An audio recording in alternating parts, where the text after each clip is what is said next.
Okay, well here we have two Western Digital Passport drives. These are from the Studio range. Now the Studio range of drives are the more premium drives by Western Digital. They're designed for use with the Mac because they come with FireWire 800 ports and they come pre-formatted in the Mac file system. You can obviously reformat them for Windows and use them with Windows perfectly fine via USB. I believe the newer one here can use USB 3 as well as USB 2, whereas the older model here is USB 2 only. You can still purchase this model. There's some slight differences between the two which we'll take a look at.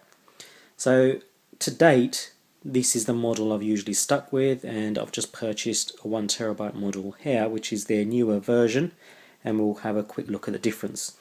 So if we take a look at this version, I've already opened this because, as I said, this is the drive I currently use. So with this drive, obviously you receive all of your cables, your manuals and so on, your standard 3-year warranty. The drive itself, if I take it out of its plastic here, we can see that you've got to have an E-label. Now the E-label can display a lot more. I've actually got most of the features switched off on it, but as we can see from the box here, the E-label can show you, so you can set a name for the drive, and it can show you the capacity remaining and the capacity used on the actual drive, whether encryption is used and so on. So that's the E-label there. Now that I can go for several months without using this drive, and it carries enough power within it to keep that E-label going for several months without actually connecting it in. So as we can see, it's a nice, reasonably slim portable drive.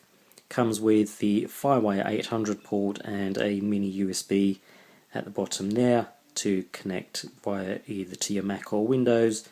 I tend to use the FireWire 800 on my Mac system, but quite nice, neat and small.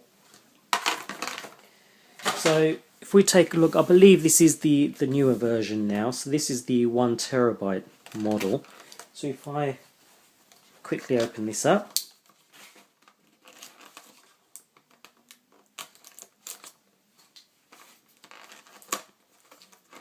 now this one is has a complete metal case. Again, it's primarily designed for Mac but can be used with Windows with a reformat.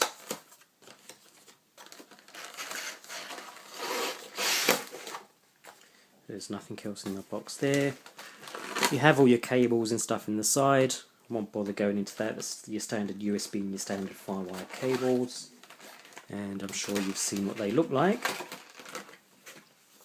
and a couple of user manuals. So let's just get to the drive itself. So here's the actual drive.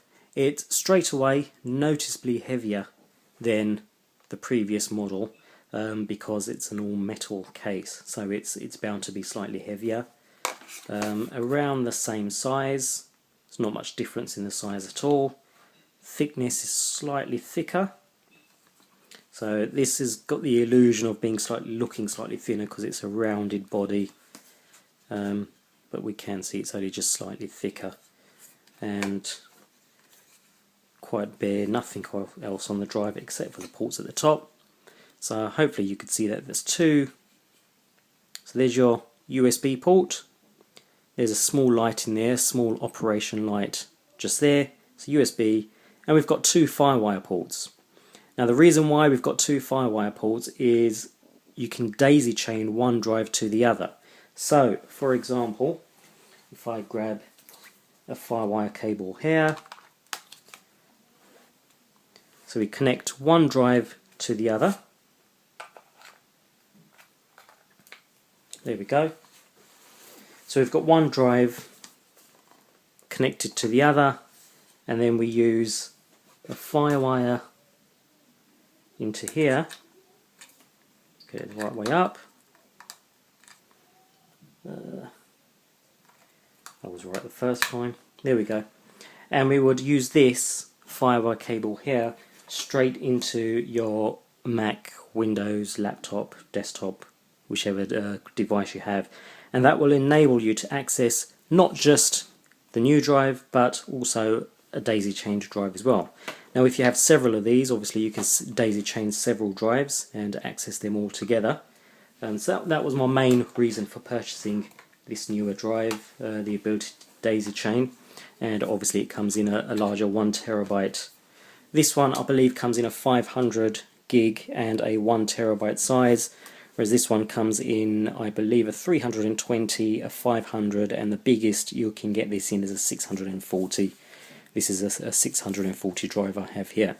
So there are your main differences.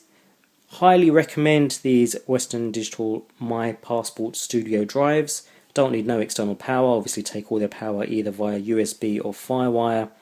So I'll get using this new drive for a while and maybe come back with an update on speeds and so on.